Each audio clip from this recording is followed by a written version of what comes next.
और प्रोटीन का तो वैसे ही बहुत ज्यादा डेफिशिएंसी है इंडियन मार्केट में, बहुत ज्यादा। बस प्रोटीन्स के नाम पे हमारे पास दाल है, meat, chicken, eggs, and because muscle recovery के लिए प्रोटीन ही चाहिए होता है, कार्बोहाइड्रेट्स का आप रिकवर नहीं कर सकते। क्वेश्चन मेरा ये है, how much intake of protein per day is necessary for an average person? यार मैं कुछ बोलूंगा ना कंट्रोवर्शियल हो जाएगा इसके ऊपर में। आप मुझे देख रहे हैं, मेरी मसल्स कैसी लग रही हैं? करीब करीब अच्छी खासी लग रही है। 50+ एज हो गई है मेरी, ठीक है। 5 साल से मैंने कोई प्रोटीन नहीं लिया, कोई प्रोटीन फूड नहीं खाया। अच्छा, यस। और ये हाँ सर, यहाँ पे देखा, बिकॉज आप अगर बाहर के डेवलप कंट्रीज के अंदर देखें तो वो 6 महीने के लिए काम करते हैं, पैसा कमाते हैं, उसके बाद 6 महीने के लिए चिल मारते हैं। करेक्ट, ऐसा ही है। और यहाँ पर एक ही चीज देखे कि बटोरते रहो। क्वेश्चन आया साइकोलॉजिकल को लोग, या मान के चलो even doctors, do they also say that कि मेरे को ये पागल होने वाली चीजें हो रही है? Yes, it is interlinked. मैंने आपको बताया ना कि जो मेरे को स्ट्रेसेस थे वो कहीं ना कहीं साइकोलॉजिकल इश्यूज तो थे, लेकिन जैसे ही मैंने फिजिकल एक्टिविटी करना शुरू किया वो सब मेल्ट डाउन होना शुरू हो गई चीजें। हमारे समाज में ऐसा आपने सुना होगा कि तेरे को आगरा भेज देंगे, ऐसा कुछ कहावत चलती थी पहले, क्योंकि आगरा में पागल खाना हुआ करता था। थोड़ा सा फेस एक्सप्रेशंस चेंज हो रहे थे उसके। And what is the sign, क्या निकल कर आया उसमें? हाँ बताता हूँ मैं, इंटरेस्टिंग, आपको भी मजा आएगा सुन के। तो जब मैंने उससे पूछा भाई क्या सब ठीक ठाक है, कहता भाई मैं ना बड़ा परेशान हूँ। मैंने कहा अच्छा क्या हो गया, ये इस माहौल में क्यों परेशान हो रहा है? सारे रिश्तेदार आने वाले हैं, दुल्हन एंट्री करने वाला है, तो परेशान क्यों? तो भाई ये ना मैंने जूते खरीदे थे, 20,000 रुपए के जूते खरीद के लाया हूँ, लेकिन ये चुभ रहे हैं, पैर काट रहे हैं। उसकी वजह से उनके फेस के एक्सचेंज चेंज हो रहा है। 4 करोड़ की शादी में 20,000 के जूते ने नाश मार दिया।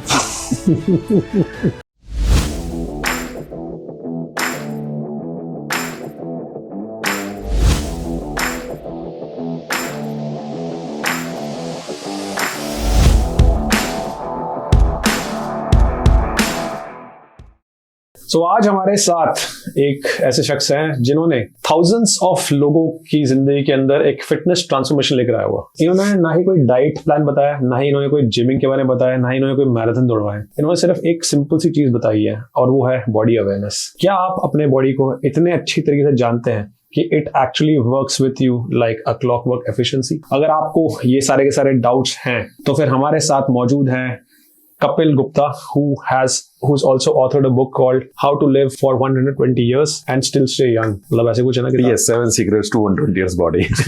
And there are multiple other things which he's going to talk. जितना ज्यादा आपको लग रहा है कि difficult है, उतना ही आसान तरीके से बताएंगे. Because I'm going to ask him very simple questions. And in this podcast, we're going to cover all of those. So welcome to the podcast. Thank you so much. So Kapil, पहली बात तो आपने अपने बारे में बताइए कि मतलब who are you, what exactly have you done, and what motivated you to come into this field of health and fitness, and that to body awareness? Good question. कई बार मुझे डिफिकल्टी भी होती है इस क्वेश्चन का आंसर देने में, क्योंकि मैं एक इंजीनियर हूँ। इनफैक्ट आई एम एंटरप्रेन्योर, जिसमें मैं ऑलरेडी 2 बिजनेस रन कर रहा हूँ। मेरा एक बिजनेस है ड्रिलिंग का। मैं इंडिया के टॉप 2-3 लोगों में से आता हूँ जो कि ड्रिलिंग करते हैं अंडर रिवर, पाइपलाइन इंस्टॉल करते हैं ऑयल एंड गैस के लिए, और 30 सालों से मैं ये काम कर रहा हूँ। Oh my God. Okay. Yes. और last year I formed another company which is equipment rental company, जो कि ड्रिलिंग के कुछ स्पेशलिस्ट इक्विपमेंट ही रेंट पर देते हैं। लेकिन पिछले 2-3 सालों में कुछ ऐसा हुआ जिससे कि मैं वो जर्नी छोड़कर यहाँ पर मैं जंप कर गया हेल्थ एंड वेलनेस। क्या हुआ ऐसा? लास्ट 10 ईयर से हो रहा था ये, लेकिन 2-3 सालों में स्पेशली ज्यादा हुआ। बहुत सारे लॉसेस हुए मेरे को, फाइनेंशियल लॉसेस हुए, बहुत ज्यादा स्ट्रेस में रहने लगा मैं। मतलब काम करने की जितनी अच्छे तरीके से कोशिश कर रहा हूँ उतना ज्यादा नुकसान हो रहे हैं। बीवी को ये लग रहा था मेरा टाइम खराब चल रहा है, लेकिन मुझे लगा कि नहीं, कुछ गड़बड़ है। कोविड के बाद से मेरी मेंटल और फिजिकल हेल्थ दोनों खराब हो गई। कोविड से पहले हालांकि मैंने जो मेरी हेल्थ जर्नी स्टार्ट हुई थी वो 2010 में मैंने अपने बहुत बिजी शेड्यूल में रहते हुए भी काम पर शुरू किया था ये। मतलब मैं आपको बताऊं कि मैं जमीन पर कम रहता था और ट्रैवलिंग इतनी ज्यादा थी, हवा में ज्यादा रहता था मैं। यस। तो उस दौरान कभी खाने पीने का ध्यान नहीं रहा, क्योंकि साइड जॉब होती थी जहां पर मैं, नदियां हैं, नदी किनारे काम कर रहे हैं, वहां पर मैं साइड जॉब्स पर कई दिन तक साइट्स पर पड़े हुए हैं। इतने बिजी शेड्यूल में रहते हुए कभी हेल्थ के ऊपर ध्यान ही नहीं दिया। बॉडी फ्री की मिली हुई है इसलिए आइडिया ही नहीं होता हमारे को। उस दौरान जब मैंने अपने आप को फिट करना शुरू किया, मेरे को मजा आना शुरू हुआ उस बिजी शेड्यूल में भी। That was okay. तो आप क्या करते थे उस बीच में? यू मीन फिट होने के लिए? मेरे को अगर ट्रैवलिंग भी करना होता था, मान लीजिए 3 बजे उठ के मेरे को फ्लाइट पकड़ने जाना है, सुबह उठ के घर में पुशअप्स मारता था। अच्छा। Yes. How many pushups? Under 100 pushups, that's it. तो आपको पुशअप्स पहले से आते थे? एक टाइम पे आपने फिटनेस या जिमिंग वगैरह करी थी? पुशअप्स मेरे को बहुत डिफिकल्ट लगता है। अच्छा अगर सही तरीके से प्रैक्टिस करें तो pushups are the easiest thing, कोई इशू नहीं है। और दूसरी बात, ज्यादा नंबर करने की जरूरत नहीं है। अगर आपको एक्चुअल में असर चाहिए तो आप एक पुशअप भी एक दिन में करके आप उतना ही असर ले सकते हैं जितने 100 पुशअप से कर सकते हैं, एक पुशअप लेके। Yes yes yes. एक आर्टिकल मैंने पढ़ा था कुछ साल पहले, उसके अंदर उस बंदे ने अपने आप को 1 पुशअप चैलेंज दिया था। और वो आर्टिकल बड़ा इंटरेस्टिंग लगा था कि उसने आई थिंक दिसंबर 2015 को अपने आप को एक पुशअप का चैलेंज दिया था। उसने बोला सोने से पहले भी मेरे को एक पुशअप मार के जाना है। तो every day he used to do pushups. So he continued for like 6 months, और 6 months के बाद सडनली उसकी बॉडी ने बोला कि ये बहुत कम है, let's go to the next level. और ऐसे ऐसे करके उसने 2 से 3 साल के अंदर एक पूरा ट्रांसफॉर्मेशन कर दिया, just because he started with just 1 pushup challenge. तो बहुत इंटरेस्टिंग चीज लगी मेरे को, it just reminded me of that story. हाँ, मैं लोगों को यही बोलता हूँ, लोग जैसे ही सोचते हैं मेरे को फिटनेस में आना है, हेल्थ में आना है, उनके दिमाग में आता है कि यार मेरे को घंटों एक्सरसाइज करनी पड़ेगी। क्योंकि आज के टाइम किसके पास है? पैसा कमाने में अपने आप को इतना झोंक रखा है, ना तो पैसा आ रहा है, ना ही अपनी हेल्थ सही हो रही है। और जैसे ही हम बात करते हैं कि हेल्थ को मेंटेन करना है, तो हम सोचते हैं कि हमें घंटों एक्सरसाइज करनी पड़ेगी, तब जाके हम फिट हो पाएंगे या हेल्दी रह पाएंगे। आप सिंपली बता सकते हैं? हमको सामने बहुत अच्छी बात बताई। आप बोल रहे हो कि पैसा कमाने के लिए लोग कॉन्स्टेंटली अपने हेल्थ को स्टेक पे रख रहे हैं, तो पैसा तो आ नहीं रहा है and at the same time health भी जा रहा है। What do you mean by this? जैसे मैंने स्टार्ट किया था अपना एक्सपीरियंस बताना, मैं दिन रात लगा हुआ था अपने बिजनेस में कि मैं किसी तरह से ग्रो करता हूँ। Were you able to grow? अगर मैं कहूँ तो ना, इनफैक्ट लॉसेज होने की वजह से हेल्थ पे अफेक्ट आ गया काफी ज्यादा। सो जो मैंने हेल्थ पर काम किया था पिछले 10 सालों में, 15 सालों में, वो एक साथ तेजी से डिटोरेट हो गई। So are you saying that finance was one of the reasons because of which your health got impacted? Correct. This is one of the reason. Finance is losses होने की वजह से स्ट्रेस, और स्ट्रेस तो major reason है जिसकी वजह से आप हेल्थ को मेंटेन नहीं रख पाते हैं। मेंटेन तो छोड़िए, आप सोच भी नहीं पाते उसकी वजह से।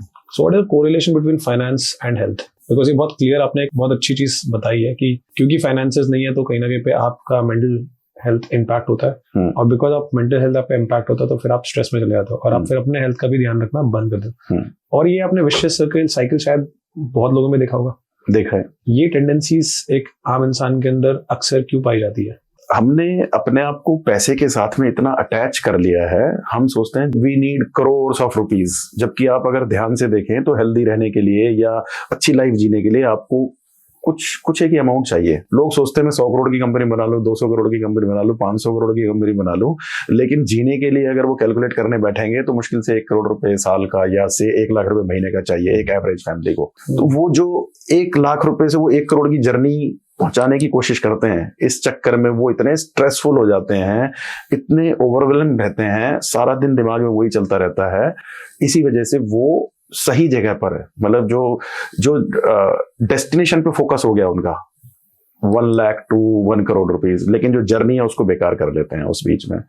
तो वो जर्नी सारी स्ट्रेस से भर जाती है, स्ट्रेस से भर गई तो हेल्थ पे ध्यान नहीं आ रहा, तो दिमाग में सारी वो विशियस सर्कल चलता रहता है। इसलिए और ये खासकर यहाँ पे देखा, बिकॉज आप अगर बाहर के डेवलप कंट्रीज के अंदर देखें तो वो 6 महीने के लिए काम करते हैं, पैसा कमाते हैं, उसके बाद 6 महीने के लिए चिल मारते हैं। करेक्ट, ऐसा ही है। और यहाँ पर एक ही चीज देखे कि बटोरते रहो बस। सो is it a cultural difference mainly? आप देखो एक पुरानी सदियों से चला आ रहा है। मुझे लगता है कि हम इंडियंस को ना सही तरीके से चीजें बताई नहीं जा रही। आपके हिसाब से क्या गलत बताया जा रहा है और क्या सही है? हमारा जो एजुकेशन सिस्टम है, हमारे को शुरू से ये बता दिया जाता है आपको नौकरी के लिए काम करना है, मेहनत करनी है। मैंने सुना था एक डॉक्टर से, उनको इस तरीके से सिखाया जाता है कि वो 5-5 दिन के लिए लगातार जाग सकें। पेशेंट का फोन आया, they can go and treat them very well. He was one of your patients, he was one of your clients, the Yes. doctor. What went wrong with him?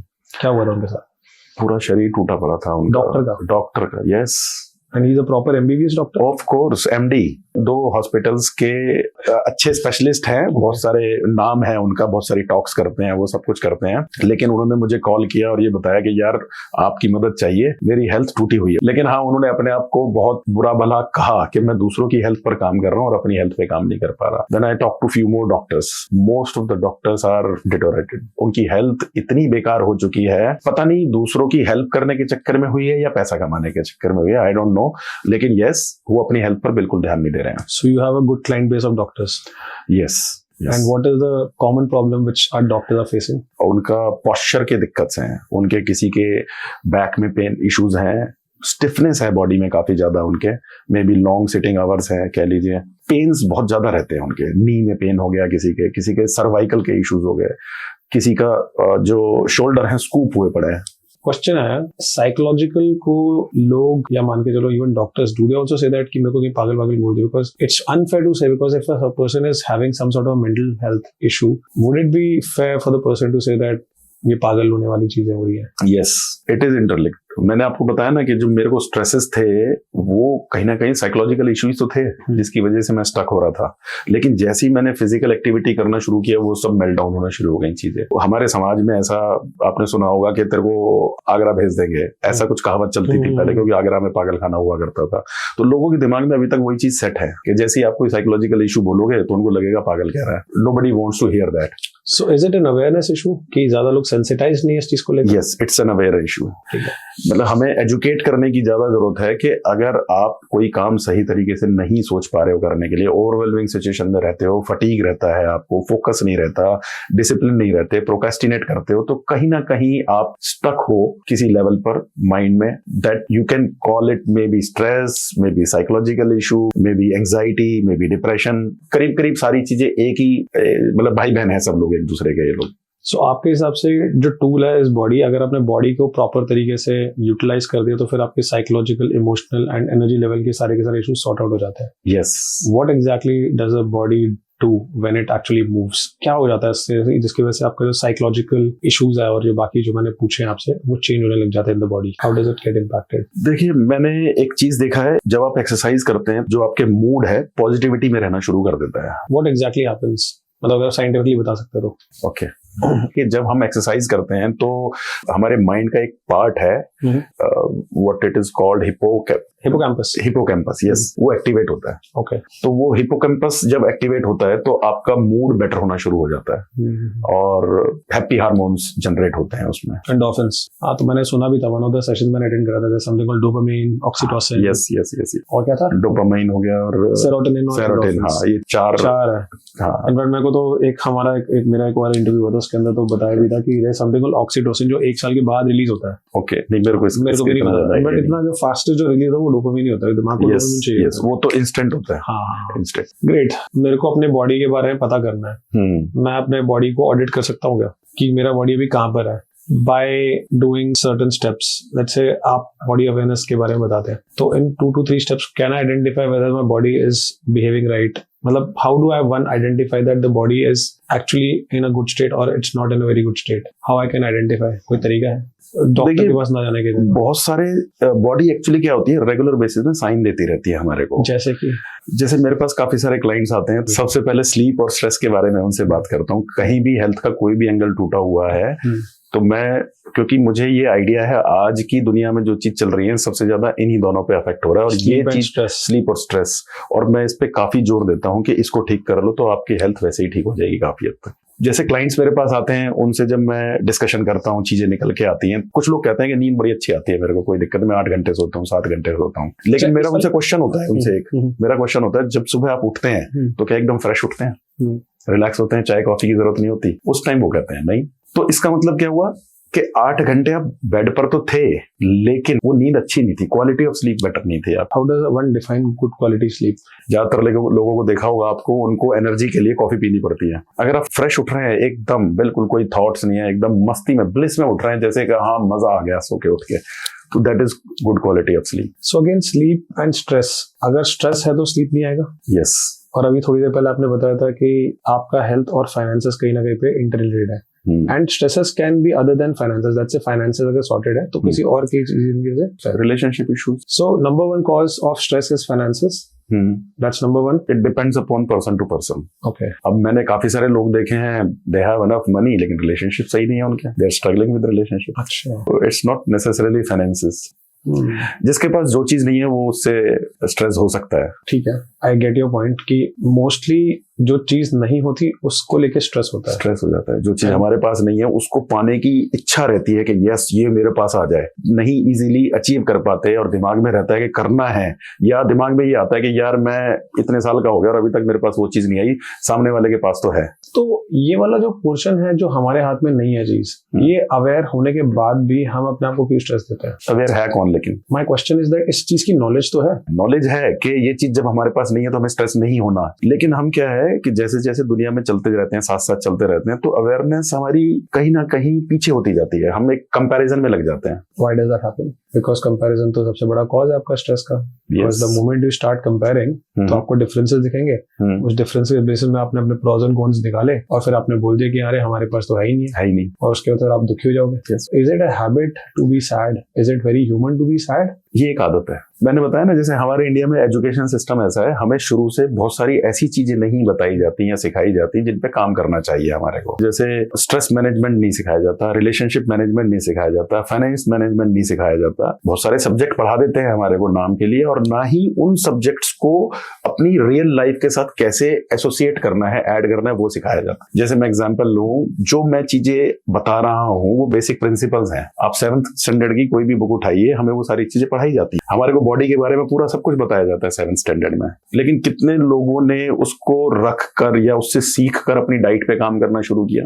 आप देखिए, कोई भी डाइटिशियन, कोई भी nutrition, कोई भी weight loss वाले बंदे जो भी हैं, वो कैलोरी बैलेंसिंग की तो काम कर रहे हैं सब कुछ, और वो कैलोरी बैलेंसिंग हमें 7th स्टैंडर्ड में सिखाई जाती है, लेकिन भूल गए हम लोग। तो एजुकेशन सिस्टम ही ऐसा बनाया है कि अवेयरनेस लेवल पे काम ही नहीं करते हम लोग। एग्जाम पास करा, भूल गए, उसके बाद में खत्म। तो बेसिकली अभी कह रहे हो कि एजुकेशन सिस्टम ने सिर्फ एक ही चीज सिखाई है कि आपको एग्जाम्स के लिए पढ़ना है, प्रिपेयर करना है, और एक मार्क्स लेकर आना है, इसके अंदर आप पास हो जाओ बस, और आप अगले सेक्शन में चले जाओ। But true sense of knowledge in the education system नहीं मिला। And it has happened for like 20 years. College के अंदर भी वही ऐसा ही चल रहा है, रटना है। So are you saying that we have to unlearn in order to gain new knowledge, because जो सिस्टम हमारे पास था वो हमारे अगेंस्ट जा रहा अभी? Yes. Is it the difficulty because हम चेंज नहीं होना चाहते? हाँ, सिचुएशन के हिसाब से चेंज करना भी तो नहीं सिखाया जाता अपने आप को, कैसे हैंडल करनी है सिचुएशंस। सो आपके पास तो सारे फिर डिफिकल्ट लोग ही आते होंगे। यस, दिक्कत तभी आती है ना, तभी तो से 1 लाख लोग आते हैं। मान लीजिए, एग्जांपल देता हूँ आप, और जो मैंने अपनी जर्नी में भी देखा है पिछले 10-20 सालों में, प्रॉब्ली में भी 0.1% और मैक्सिमम 5.5% लोग ही कंटिन्यू रखते हैं अपनी हेल्थ जर्नी को। ब्रेक होता रहता है रेगुलर बेसिस में। तो इसलिए मैं बॉडी को पहले रखता हूँ, क्योंकि बॉडी हमारे अपने हाथ में है, हम इसको ठीक कर सकते हैं, हमारे अपने कंट्रोल में रख सकते हैं, लेकिन वो भी नहीं रखते हम। और हम सोचते हैं दुनिया को जीत लेंगे, बिजनेस में बहुत सारा पैसा कमा लेंगे, क्लाइंट्स को हैंडल कर लेंगे, वेंडर्स को हैंडल कर लेंगे, लेकिन अपनी बॉडी को तो हैंडल कर नहीं पा रहे हैं हम लोग। आप बॉडी को हैंडल करने की बात कर रहे हैं, काफी सारे लोगों को यही नहीं पता कि हमारे चलने में कौन सी मसल यूज होती है। वो सोचते हैं लेग की मसल से चल रहे हैं। कौन सी मसल से चल रहा है? हिप मसल यूज होती है। Hip muscles? यस।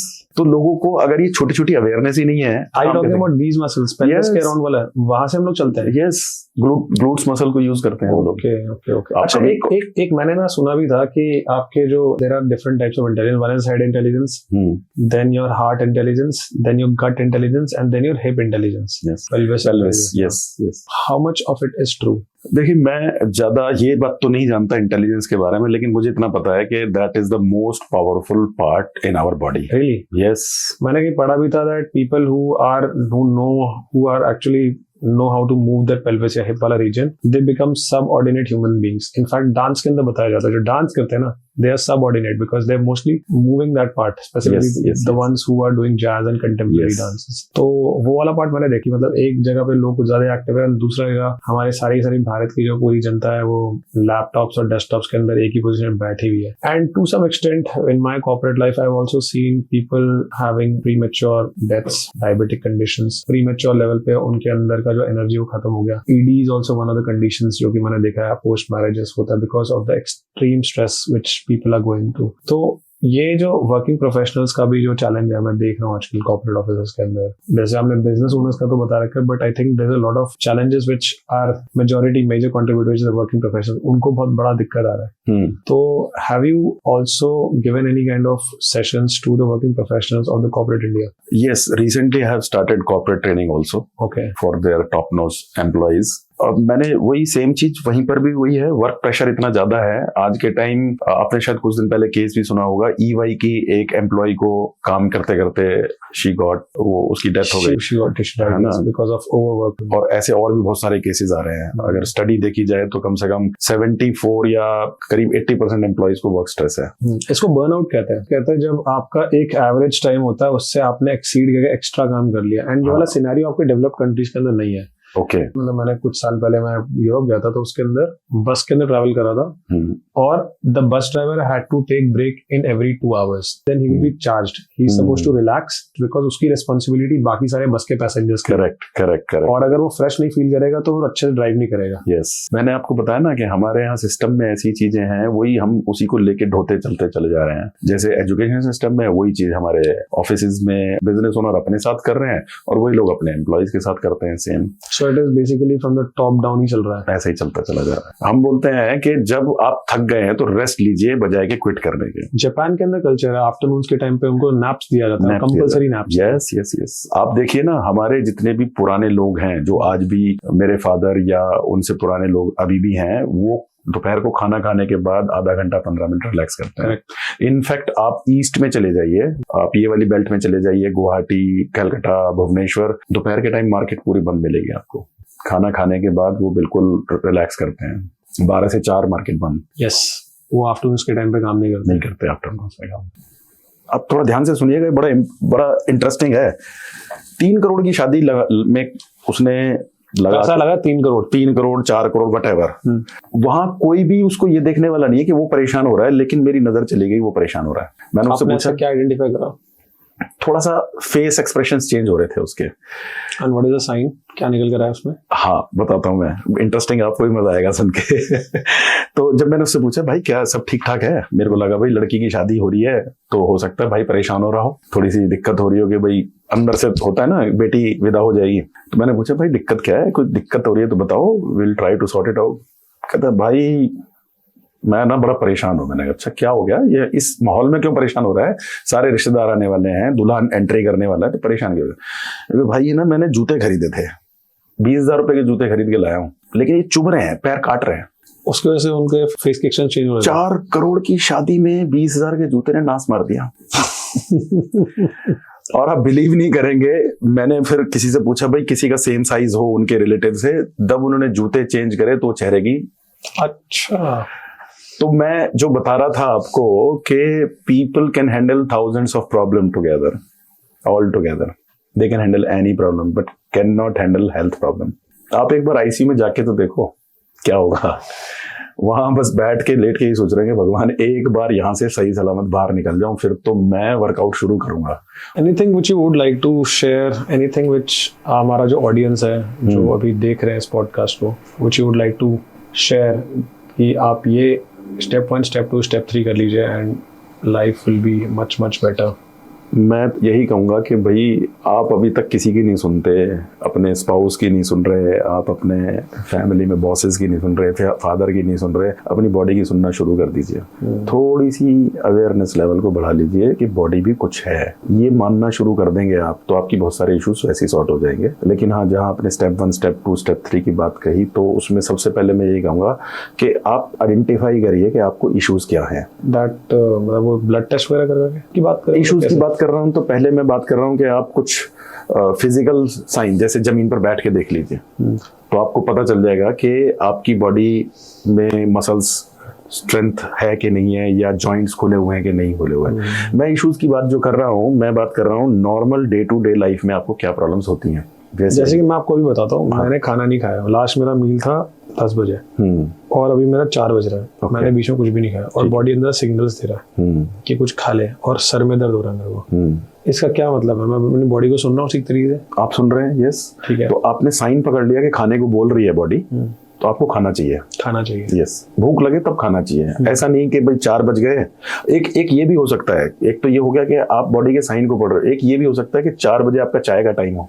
आपने देखा होगा फैमिली में सुबह 5 वो जो लेडीज होती है सुबह सुबह बिना चाय के उनकी दिन शुरुआत नहीं होता, कि जब तक चाय नहीं पीते हम लोग। जेंट्स का भी ऐसा ही है, बेड टी टाइप चलती है, ऐसी शाम को 4 बजे और सर में दर्द होना शुरू हो गया कि यार सर भारी हो गया, चाय दो। वो हैबिचुअल है, वो पकड़ना पड़ेगा आपको, थोड़ा सा माइन्यूट डिफरेंस। एक्चुअली में जरूरी नहीं है चाय की, एक्चुअल में जरूरी नहीं। तो सर दर्द क्यों होता है फिर? सर दर्द, बॉडी हमारी ना बहुत स्मार्ट है, तो आपने एक हैबिट दे दी उसको, जैसे विड्रॉल सिम्टम्स होते हैं, कोई अगर स्मोकर उसको जब छोड़ता है तो फिर उसके बाद बॉडी बहुत बुरी तरह से उसके अगेंस्ट जाती है कि करो। चाय आपको नहीं मिली, आपकी बॉडी ने नाटक करने शुरू कर दिए, टेंट्रम करने शुरू कर दिए, भाई तेरे को दर्द हो रहा है, तेरे सर में दर्द हो गया, तेरे को चाय पीनी चाहिए। अच्छा, वो टेंट्रम कर रही है तो उसका भी इलाज हमें आना चाहिए। हमारे को देखेंगे जैसी वो टेंट्रम करती है, सर में दर्द हो रहा है, हमारी गर्दन टाइट होनी शुरू हो जाती है। गर्दन टाइट होनी, कभी फील कीजिएगा, हल्की सी गर्दन टाइट होती है, और गर्दन को हम थोड़ा सा स्ट्रेच कर लेंगे तो सर का दर्द ठीक हो जाएगा। अच्छा, मेरे एक क्लाइंट हैं, उनको वो बीपी की मेडिसिन लेते हैं काफी टाइम से। उन्होंने कहा यार आप मेरी बीपी की मेडिसिन छुड़वा दो। तो मैंने उनसे पूछा कि अगर मेडिसिन नहीं लेते, किसी वजह से अगर नहीं ली आपने, तो क्या प्रॉब्लम होती है?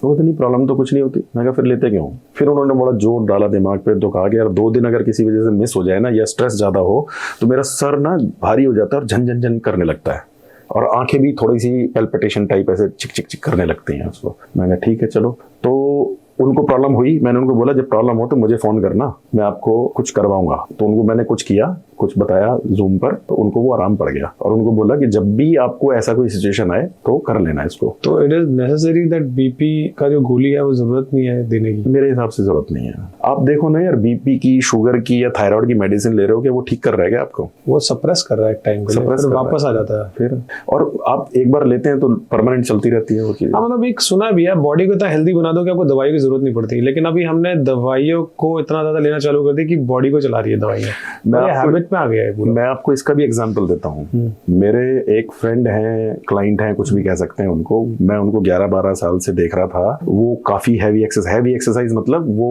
शौकीन है जुम्बा के या जो एरोबिक्स वगैरह के, इस टाइप की क्लासेस ज्वाइन करते रहते हैं रेगुलर, और रेगुलर जाते हुए देखा है मैंने उनको, ऐसा नहीं है। लेकिन फिर जब वो मेरी क्लासेस में आए तो उन्होंने मेरे साथ शेयर किया यार मैं बीपी की मेडिसिन लेता हूँ और ब्लोटिंग के इश्यूज हैं। मैं कहा ठीक है। तो मैंने उनको जब अवेयरनेस देना शुरू किया, एक क्लास में अचानक से उनके दिमाग में आया, पकड़ा उन्होंने, ओ यार ये इशू था मेरे को जो मैं पिछले 15 सालों में सॉर्ट नहीं कर पाया, जिस वजह से मेरी गोली चल रही है। और आज के टाइम 6 महीने हो गए हैं वो प्रॉब्लम सॉर्ट करते ही गोली लेना बंद। 6 महीने से दवाई नहीं लिया उन्होंने।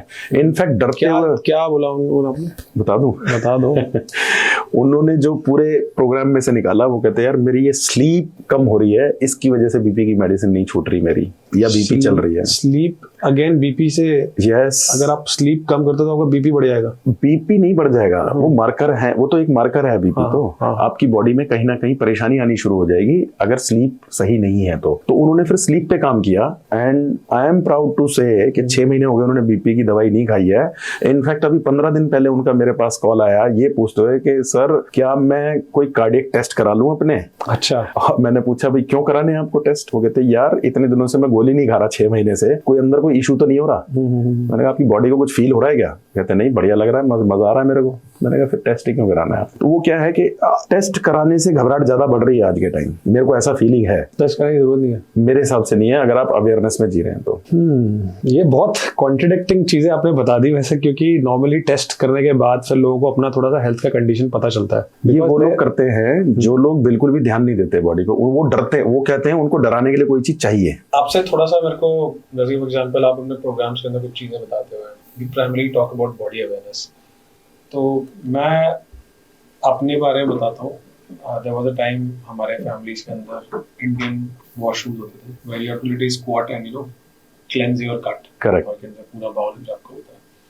Today we have got western washrooms. Okay, secondly we eat on a dining table, जिसके अंदर आपके पैर, ट्रेडिशनली हम लोग नीचे बैठ के खाना खाते हैं, that is also not there. Third, आप मोस्टली फिजिकली ज्यादा घूमते हो। पहले ज्यादा फिजिकल एक्टिविटीज होते थे बिकॉज आपका work mostly administrative and clerical work होता था, but today it's more sitting job because of which आपके सर्वाइकल के इश्यूज ज्यादा आते हैं, सर्वाइकल के, साइटिका के इश्यूज ज्यादा आ रहे हैं। तो आप ना, अगर आपने मेरे क्वेश्चंस का जो सीक्वेंस भी देखा है, तो मैं क्वेश्चन इस तरह से पूछ रहा हूँ कि हर एक चीज is again interrelated to and it is again impacting your body at अगर मेरे को इससे मान के चलिए जैसे कि हम टॉक्सिक बॉडी को डिटॉक्सिफाई करते हैं, so is there a habit which is a bad habit को रिवर्स करके एक गुड हैबिट के अंदर लेकर आ सकते हैं? You have any remedies that I am doing this, what should I do this so that I get a better awareness about myself? So I'm gonna do that part with you right now. Okay. So let's start with the first step. कि मैं morning में उठता हूँ, what is the first step to awareness? मेरे को क्या feel करना है? जैसे आपने बोला कि मेरे को अच्छा फील करना है, what if I am not feeling good about myself, तो मेरे को क्या चीजें चेक करनी है? What should I check? What are the things which I should be careful कि मेरे को देखने को अच्छा नहीं लग रहा? तो सबसे पहले आपको चेक करना है कि नींद क्यों नहीं आई या क्यों अच्छी नहीं हुई। खाली आवर्स नहीं देखने आपने, सबसे पहले चेक करना है कि क्या मैंने किया था सोने से पहले, या मेरे माइंड की कंडीशन क्या थी। झगड़ा करके सोया था मैं, या कहीं से कोई पंगा करके आया हूँ मैं ऑफिस में, या कुछ भी करके, या फाइनेंसिस की चीजें चल रही हैं दिमाग में, मेरा खुद का मेरा दिमाग में खुद की मेरी चीजें चल रही है, बहुत सारी चीजें चल रही हैं। तो पहले तो सबसे पहले यही काम करना है, वो चीज़ चेक करनी है, चेक रखना है अपने आप पर कि मैंने ऐसा क्या किया था सोने से पहले जिसकी वजह से मेरी नींद की क्वालिटी वर्स्ट हो गई, या जिसकी वजह से मैं फ्रेश नहीं उठा। सो लेट्स से मैं फ्रेश तो उठा नहीं और मेरे को काम के लिए भी जाना है, आई कैन नॉट कॉम्प्रोमाइज, छुट्टी नहीं ले सकते, मेरे को काम करना है, the show must go on. ठीक है। What are the things which helps me to go through the day without medicines? Because normally अगर मेरे को सर में दर्द होता है या नॉर्मली कुछ होता है तो फिर आप कॉम्बी प्लान ले लेते हो या किसी चीज को ले लेते हो जिससे आप अपना पेन सप्रेस कर लेते हो। एंड अगर ज्यादा स्ट्रेस होता है ऑफिस के तो फिर आप 2-3 और ले लेते हो। And you consciously do that because I have seen that happening without taking even one single medication. How do I alleviate my headache? Headache जो मैंने देखा है ज्यादातर होता है स्टिफनेस की वजह से। जितने मैंने केसेस देखे हैं या जितने लोगों के साथ मैंने काम किया है, तो हेडेक होता है नेक की स्टिफनेस के लिए। नेक में कोई ना कोई ऐसी चीज हो चल रही है आपकी जिसकी वजह से मसल पुल हो गई या ऐसा कुछ हुआ, नर्व पुल हो गई जो कि हेड को खींच रही है आपके। हाँ, करीब करीब ये वाला पोर्शन। तो मैं इसके लिए क्या करता हूँ, इसको रिलैक्स करना होता है। मतलब मैं खुद कर सकता हूँ? यस, कर सकते हैं। मैं लोगों को यही चीज सिखाता हूँ। मैं जैसे कुछ मसाज बॉल का भी इस्तेमाल करता हूँ जिससे कि कुछ पर्टिकुलर पॉइंट्स होते हैं, अगर आपने उनको प्रेस कर लिया तो वो नर्व रिलैक्स हो जाएगी और आपका हेडेक दूर हो जाएगा। अच्छा। हाँ, ये आप चाहेंगे तो किसी दिन नेक्स्ट कुछ वीडियोस वगैरह मैं शेयर कर दूंगा, तो उस पर आप चेक कर सकते हैं। अदरवाइज कुछ नेक की एक्सरसाइजेस कर सकते हैं आप। तो मेरा हेडेक जो है ये यहाँ पे कहीं ना कहीं नेक से रिलेटेड। Yes yes. तो हमें जो बता दिया गया है कि डिस्प्रिन खा लो, सेराडन खा लो, नेक का पेन दूर हो जाएगा, वो ठीक है, कहीं ना कहीं कुछ होगा, मुझे नहीं पता, लेकिन वो कोई सोल्यूशन नहीं है उसका। आप करके देखिए इसको। जैसे ही नेक का कहीं, जैसे ही आपके हेड में पेन होता है, नेक को रिलीज करके देखिए, कोई एक्सरसाइज करके इंस्टेंट रिलीफ मिलेगा आपको। नेक्स्ट क्वेश्चन, मेरे को एंजाइटी हो रहा है, मेरे को स्ट्रेस हो रहा है, मैं अपने को कैसे काम डाउन करूं? मैं अक्सर यही बताता हूँ, वैसे तो meditation is the best way, लेकिन अगर मेडिटेशन में डायरेक्टली किसी को बोलता हूँ तो लोगों को लगता है यार क्या ज्ञान फैल रहा है यार, है ना, या अलग से कौन टाइम निकालेगा, सुबह शाम मेरे पास टाइम ही नहीं है। तो मैं कह रहा हूँ कि ऑन दैट मोमेंट मेरे को स्ट्रेस हो रहा है, एंजाइटी। डीप ब्रीदिंग मींस कहीं भी बैठे हैं आप, मेरे को स्ट्रेस एंजाइटी हुई, मैंने आराम से रिलैक्स किया, अपना बैठ गया बिल्कुल आंख बंद करके। आप करके देखिए। Is it a sequence to the breathing? मतलब इसके अंदर काउंट है क्या? नॉट एग्जैक्टली, सिंपल ब्रीदिंग कर लीजिए बस। आप बस बेली ब्रीदिंग करनी है आपने। डीप ब्रीदिंग इतना करना है कि पेट बाहर आए, आपका ऑक्सीजन अंदर जाते हुए और कार्बन डाइऑक्साइड बाहर जाते हुए पेट अंदर आए। That's it. ये करके 4-7 ही ट्राई करा था, वो चलता है? ये भी चलता है नॉर्मल भी। मैं ना चीजों को बहुत इजी इजी करता हूँ मैं चीजों को। क्या होता है कि जिंदगी जीने के लिए लड़ना पड़ता है, लेकिन आसान करने के लिए ना समझना पड़ता है। तो मैं चीजों को इतना आसान कर देता हूँ कि लोग इजीली अपना लें। तो मैं लोगों को कहता हूँ आप हर घंटे में सिर्फ 1 मिनट का टाइम निकालिए, जहां भी बैठे हैं, जो भी काम करना है, रिलैक्स होकर बैठिए, डीप ब्रीदिंग कीजिए, 1 बार 2 बार 3 बार, आधा मिनट कर लीजिए, 1 मिनट कर लीजिए। You will see the difference within days. तो उसके अंदर ब्रीदिंग ज्यादा होता है, इनहेल ज्यादा करते हैं, एक्सहेल ज्यादा करते हैं आपकी नॉर्मल ब्रीदिंग, या दोनों same? Normal breathing same, simple. मैंने बताया ना, मैं चीजों को आसान करता हूँ। आईज क्लोज नहीं करना, आईज क्लोज करके रिलैक्स होके बिल्कुल ब्रीदिंग करिए। आई एम 100% श्योर किसी भी लेवल का स्ट्रेस हो, किसी भी लेवल की एंजाइटी हो, तुरंत दूर हो जाएगी। इसका एग्जांपल मैं आपके साथ शेयर करता हूँ। आपसे बात हुई तो याद आया, मेरे एक लास्ट बैच में एक क्लाइंट थे, दिल्ली के हैं, पंजाबी आदमी, अच्छा खासा फैक्ट्री चल रही है, बिजनेसमैन आदमी है, तो मुंह पे हमेशा एडजेक्टिव तो रहते ही हैं।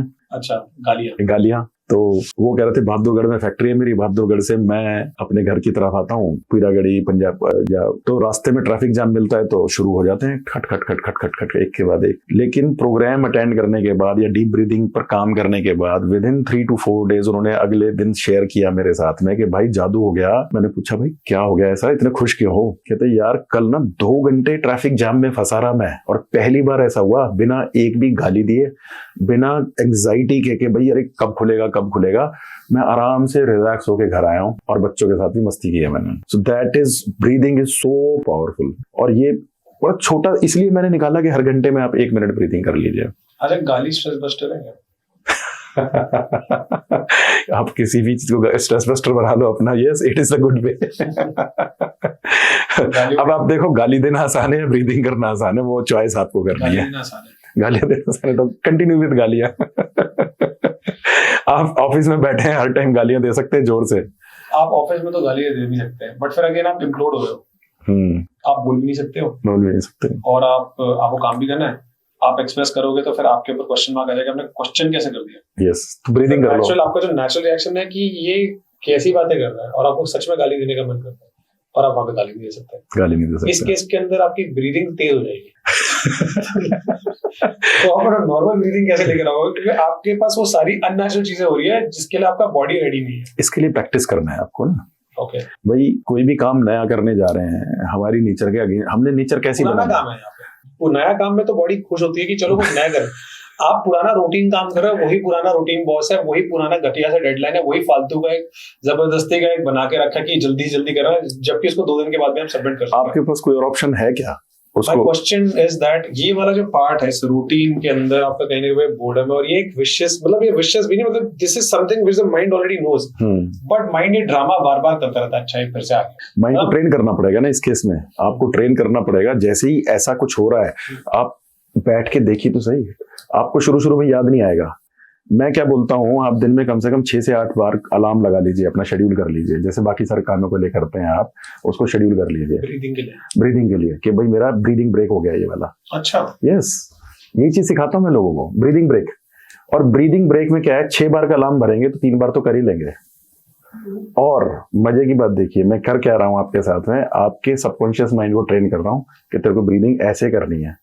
आप दिन में 1 ही बार ब्रीदिंग करेंगे अच्छे से तो वो याद नहीं रहेगा आपको, लेकिन दिन में 6 बार करेंगे तो सबकॉन्शियस माइंड ट्रेन हो जाएगा आपका। अच्छा यस ओके हमारे दिमाग में तो कि एक बार मॉर्निंग में करना है। हाँ एक बात बताइए, आप कंपनी चला रहे हैं या जॉब कर रहे हैं तो आप क्या दिन में 1 बार कोई काम कर लेते हैं और सारा दिन कोई करने की जरूरत नहीं पड़ती? बट एक बात तो आपको ये वाला आता नहीं होगा, इसमें क्या बड़ी बात है, हम तो पूरे टाइम ही कर रहे हैं। हाँ लेकिन कॉन्शियसली नहीं कर रहे ना, सबकॉन्शियस माइंड को ट्रेन नहीं कर रहे ना हम। यहाँ मैं ट्रेनिंग की बात करता हूँ हमेशा, मैं एक्सरसाइज करने की बात नहीं करता। अगर आप अनकॉन्शियसली कर रहे हैं, आप तो नॉर्मल जिम में जैसे एक्सरसाइज करते हैं या लोग कर रहे हैं वो करते हैं, मैं अपने क्लाइंट्स को ट्रेनिंग देने की बात करता हूँ। मैं कहता हूँ अपने माइंड को ट्रेन कीजिए जिससे कि बॉडी सारा दिन उसी हिसाब से चले। इवन जो मैं एक्सरसाइज भी कराता हूँ ना, उसमें मैं मसल्स, सबकॉन्शियस माइंड और मसल्स की कॉम्बिनेशन करवाता हूँ कि कॉन्शियसली करिए exercise, mindfully. That's why I have come up with the mindful framework. Okay एक क्वेश्चन है मेरा नेक्स्ट इज एनर्जी। आजकल विटामिन डी के कैप्सूल्स बहुत सारे के सारे आते हैं, and vitamin D is directly proportional to sunlight. हम सनलाइट ज्यादा खाते नहीं बिकॉज हम मोस्टली ऑफिस स्पेसेस के अंदर बंद रहते हैं, हम धूप नहीं खा रहे, and because of that energy levels down हो रहे हैं। मेरे को अपना एनर्जी लेवल अगर अप करना है, एंड लेट्स से दूर सूरज भी जा चुका है, मेरे को एक बहुत तगड़ा परफॉर्मेंस भी देना है, उसके अंदर मैं शुगर्स डालूंगा अपनी बॉडी के, ताकि थोड़े टाइम के लिए मेरा एनर्जी स्पाइक होता है। बट जो मेरा नेचुरल लेवल ऑफ एनर्जी है वो मेंटेन नहीं रहता because I am constantly giving something और the other to my body. मेरा क्वेश्चन है 2 पार्ट्स है। पहला, मैं अपना कांस्टेंट एनर्जी कैसे निकालूं, एंड दूसरा, मैं ऐसा क्या खाऊं जिससे कि मेरी एनर्जी लेवल बनी रहे, वो भी naturally, without putting any sugars into my body. देखो एनर्जी लेवल में आपने क्वेश्चन ये पूछ लिया क्या खाऊं या मैं ऐसा क्या करूं। मैंने ना एनर्जी लेवल डाउन क्यों है पहले तो ये समझना पड़ेगा आपको। जैसे कि मतलब एक नॉर्मल मोबाइल फोन है, वो चार्ज होता है, उसके बाद फिर डिस्चार्ज हो जाता है। सेम टू सेम मैंने सुबह काम करना चालू करा, मैं ऑलमोस्ट टुवर्ड्स द एंड मैं थक रहा हूँ, सडनली कुछ ऑफिस से रिलेटेड में कोई काम आ गया, and then again I have to reproduce energy because office के अंदर आप वैसे नहीं सोचते जैसे आपके पास जिंदगी के अंदर चीजें आती है। बिल्कुल some crisis comes and then you have to again recreate a fresh energy, correct, जिसके लिए आपकी बॉडी एंड माइंड रेडी नहीं, बिकॉज आपका ऑलरेडी खत्म हो चुका है। बहुत भी डेडलाइन, जब आपका 6 बज रहा होता है तो 5:58 में डेडलाइन होता है कि आपको भी ये काम खत्म करना, एंड ऑफ द डे के अंदर करना। When then you take the work back home, then you again work and then again you have to give। तो मतलब ये आपका एक कॉम्प्रोमाइज्ड तरीके से चल रहा है। बॉस को तो बोल नहीं सकते, बॉस बोलेगा बॉस इंडिया है, अगर तेरे को काम नहीं करना मैं तू चले जाए, मैं किसी और को हायर कर लूं। बिल्कुल ठीक है। और उस डर की वजह से कि मेरी नौकरी ना चले जाए, the person has to compromise their health. अब यहाँ पे क्वेश्चन आ रहा है कि मेरे को जॉब नहीं है छोड़नी अपनी, and at the same time मैं वो गेम खेल लूं जहाँ पे मेरी एनर्जी बरकरार रहे, because this is faded in our Indian culture, the way we are working. It's a very toxic culture, sorry to say that, but हमको करना है, गंदा है पर धंधा है। क्या करें इस टाइम पे? देखो, इंस्टेंट एनर्जी लेनी है तो आप बनाना से एनर्जी ले सकते हैं, चॉकलेट से एनर्जी ले सकते हैं, और भी एनर्जी अगर आपको सिंथेटिक आपको अवेलेबल नहीं है तो सिंथेटिक कुछ खरीद के रख सकते हैं आप, प्रोटीन बार्स या कुछ एनर्जी जेल्स आते हैं वो खरीद के रख सकते हैं।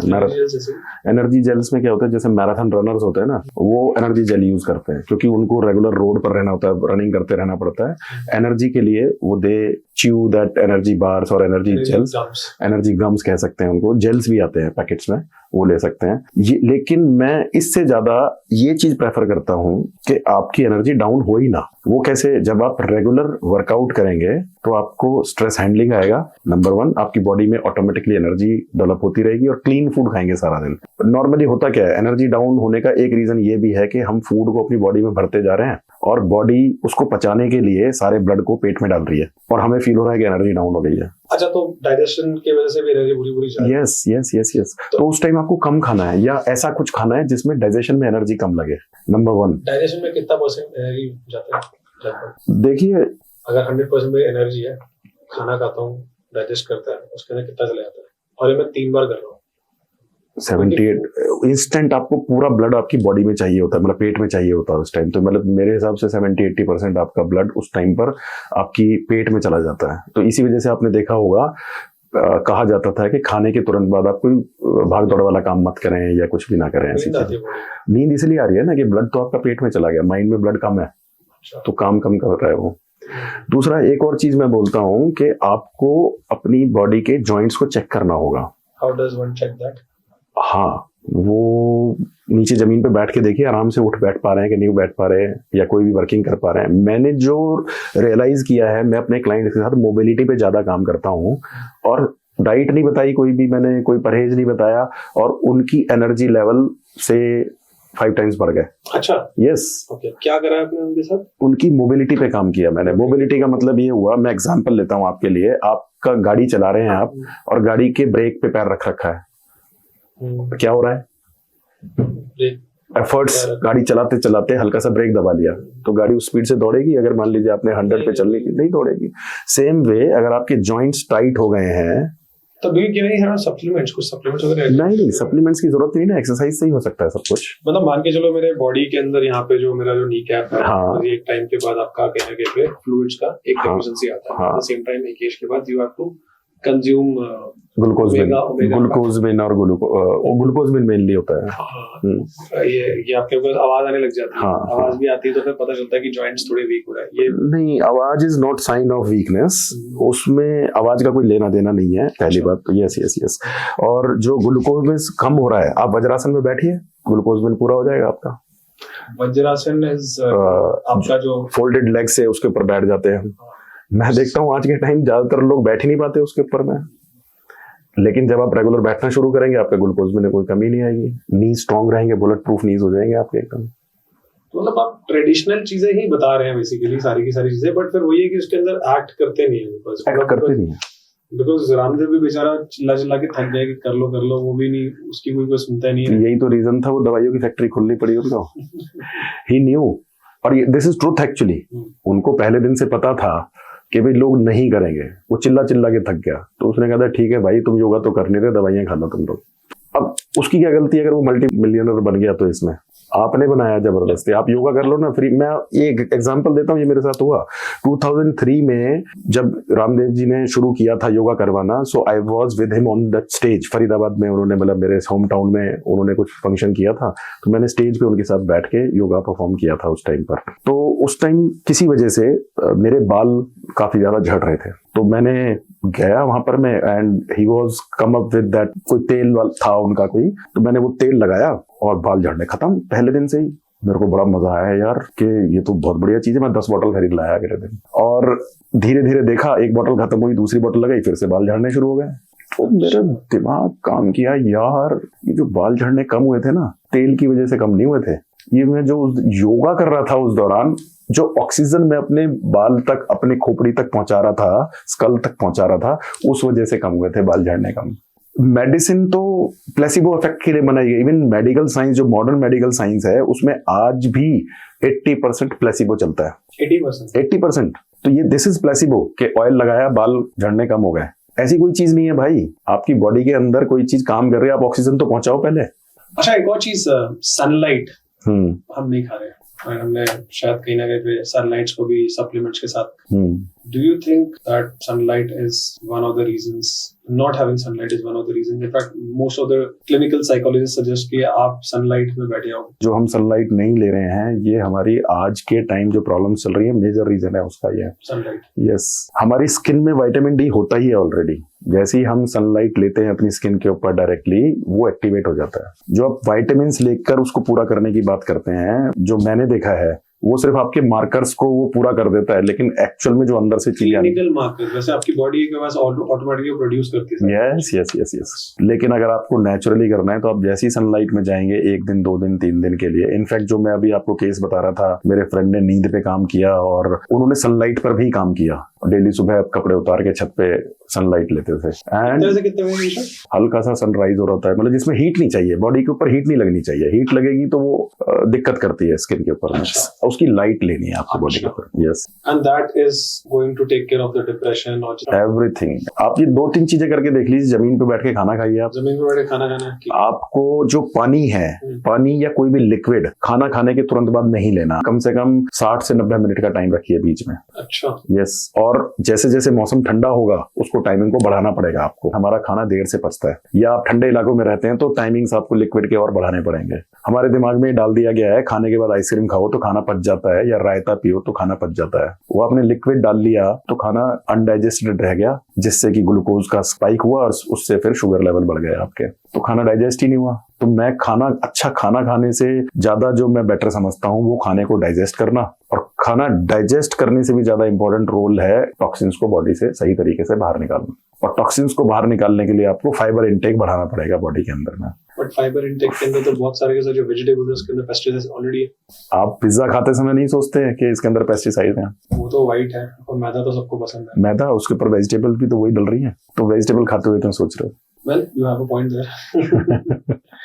So you're saying that fiber intake बढ़ा दे so that the toxicity easily remove हो जाए। तो हमने बात की आपको जमीन पे बैठ के आराम से शांति से खाना, और फैमिली के साथ, क्योंकि बहुत सारे क्लाइंट्स ने किया, तो उन्होंने बताया कि कपिल भाई, आपकी वजह से ना हमारी फैमिली की बॉन्डिंग बढ़ गई है। जो हम पहले डाइनिंग टेबल पे खाना खाते थे, तो कभी टीवी चल रहा होता था, कभी न्यूज चल रही है, कोई आ गया डिस्टर्ब हो गया, मोबाइल देखने लग गए। अभी हमने सब मोबाइल वगैरह साइड में रख दिए, शांति से बैठ के खाना खाते हैं, एक दूसरे से हंसी मजाक करते हैं, मजा भी आ रहा है, और आराम से उठ बैठ पा रहे हैं जमीन पे। अब one kind of mindful eating next level पर लेके जाएंगे। इनफैक्ट मैं अपने कुछ सेशंस में करवाता हूँ, एक किशमिश खिलाता हूँ बस मैं खाली, और उसके बाद जो लोग रिपोर्ट करते हैं 4 घंटे बाद भी कहते हैं, कपिल भाई आपने क्या करवा दिया, एक किशमिश खाने के बाद भी भूख नहीं लग रही है हमारे को। Yes, mindful eating is so powerful. So जो आप जमीन पे बैठ के खाना खाते हैं, तो वो माइंडफुल ईटिंग में हेल्प करता है, फ्लेक्सिबिलिटी बढ़ाता है, आपकी एक्सेसिव जो आप खाना खा लेते हैं उसको भी ठीक करने में हेल्प करता है। I've heard that आप जैसे ही बैठते हो तो आपका ब्लड सर्कुलेशन पैर तक नहीं आता, it is still here and it helps you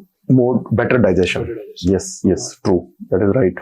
तो बैठ के खाना खाना है, कोई भी लिक्विड, टी, कॉफी, आइसक्रीम, कोई ठंडा खाना खाने के 60 to 90 मिनट्स में कोशिश करिए, लीजिए, उसके बाद अगर जरूरत पड़ रही है तो। और दूसरा, मैं एक और चीज बताता हूँ, अपने गट को रीसेट करने के लिए या गट को ठीक करने के लिए। आजकल गट की बहुत सारी बातें होती हैं, दुनिया भर की फैंसी चीजें आपको मिल जाएंगी। मैं आपको कहता हूँ कि आप ना खाने के बीच में एक मील से दूसरे मील के बीच में सिर्फ 3 घंटे का गैप रख लीजिए, 2.5 से 3 घंटे का। आप देखेंगे पहले दिन से आपकी स्लीप बेटर हो गई। बीच में कुछ खाना नहीं है, पीना नहीं है। खाना नहीं, पानी पी सकते हैं आप। पानी पी सकते हैं। हमारी बॉडी एक बड़ी सिंपल सी चीज है, हमारी बॉडी ना पानी के अलावा हर चीज को फूड काउंट करती है। क्या बात कर रहे यस हम सोचते हैं नींबू पानी पी ले, that is food for our body. हम सोचते हैं खाली ग्रीन टी तो पिए, that is food for our body. Even आपने एक मूंगफली का दाना खा लिया, वो फूड है, उसकी जगह फुल मील खा लिया, वो भी फूड है आपके लिए। अब वही अपने फूड का टॉपिक तो छेड़ दिया। हम लोग ज्यादातर कार्बोहाइड्रेट्स खाते हैं, प्रोटीन कम खाते हैं, और प्रोटीन का तो वैसे ही बहुत ज्यादा डेफिशिएंसी है इंडियन मार्केट में, बहुत ज्यादा।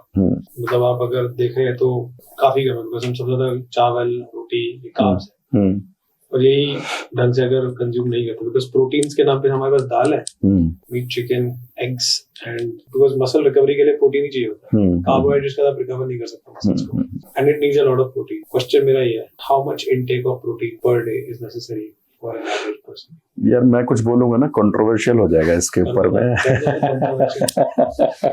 देखो अगर मैंने पीएचडी करी ना तो मैं इस बात पे करूंगा कि हमारी बॉडी को ना जो प्रोटीन का हल्ला होता है इसकी जरूरत नहीं है। अच्छा। या कम जरूरत है, या मैं बेसिकली, आप मुझे देख रहे हैं मेरी मसल्स कैसी लग रही हैं, करीब अच्छी खासी लग रही है। 50+ एज हो गई है मेरी, ठीक है। 5 साल से मैंने कोई प्रोटीन नहीं लिया, कोई प्रोटीन फूड नहीं खाया। अच्छा। यस पहले से ज्यादा स्ट्रेंथ है, मेरे को आज तक कोई प्रॉब्लम फील नहीं हुई है किसी भी चीज में। मैं ये बोलता हूं कि प्रोटीन तो हर चीज में है। नेचर ने जो चीजें बनाई, आप घास भी खा रहे हो तो भी प्रोटीन में है। मैं लोगों से एक क्वेश्चन पूछता हूँ, जंगल का सबसे ज्यादा स्ट्रॉन्ग जानवर कौन सा है? बताइए, चलिए आप ही बताइए। सबसे ज्यादा स्ट्रॉन्ग जानवर?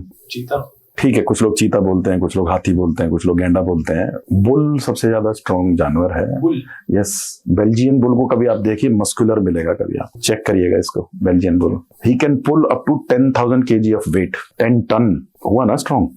क्या खाता है वो? घास और कुछ वो ग्रेन्स वगैरह जो है। ग्रेन्स नॉर्मल जंगल में ग्रेन्स कहाँ से मिलेंगे? घास ही तो मिलेगी ना। तो मैं यहाँ ये पॉइंट बता रहा हूँ आपको, हर चीज में प्रोटीन होता है, लेकिन हम अपनी बॉडी को कंडीशन नहीं देते उसको डाइजेस्ट करने के लिए प्रॉपरली। टाइम नहीं देते उसको हम डाइजेस्ट करने का, एब्जॉर्ब करने का। हर चीज में प्रोटीन है। हमें मतलब इस हाइप में आ गए हैं हम लोग, क्योंकि इतनी सारी ऐड चलती हैं, इतने सारे सप्लीमेंट्स आ गए हैं, तो वो प्रोटीन दिमाग में बैठ गया है हमारे। हम देख रहे हैं कि हम अगर कोई भी चीज खा रहे हैं एटलीस्ट उसको तो पचा ले। यही बात मैं अपने सप्लीमेंट्स के लिए भी करता हूँ। लोग कहते हैं आपको सप्लीमेंट्स की कमी है, टेस्ट करवाते हैं तो ये खा लीजिए, वो खा लीजिए। मैं बोलता हूँ पहले ये तो देखो कि आपके अंदर सप्लीमेंट्स की कमी हुई क्यों। आपने अगर कोई फूड सही तरीके से नहीं डाइजेस्ट किया और वो एक्सट्रैक्ट नहीं कर पाई आपकी बॉडी में, तभी तो कमी हुई। तो क्या वो सप्लीमेंट एक्सटर्नल हेल्प लेके भी पूरी हो जाएगी क्या आपकी कमी? जब बॉडी इस लायक ही नहीं है तो अभी तक आप body has the natural tendency to produce all the everything. We don't need anything. Yes इसलिए मैं नहीं बोलना चाह रहा था ये सारी चीजें, क्योंकि बहुत 99% लोगों के अगेंस्ट में हो जाएंगी चीजें ये वाली। बेसिकली आप लोगों का बिजनेस बंद करना था। नहीं, मेरा ऐसा कोई इंटेंशन नहीं है। मैं तो बस अवेयरनेस पे काम करना चाहता हूँ, कॉन्शियसनेस पे काम करना चाहता हूँ। खुश रहो, मस्त रहो और स्वस्थ रहो, बस पर्पस ये है बस। Right, with that thank you so much and it was great having you here. Same here. Great, thank you.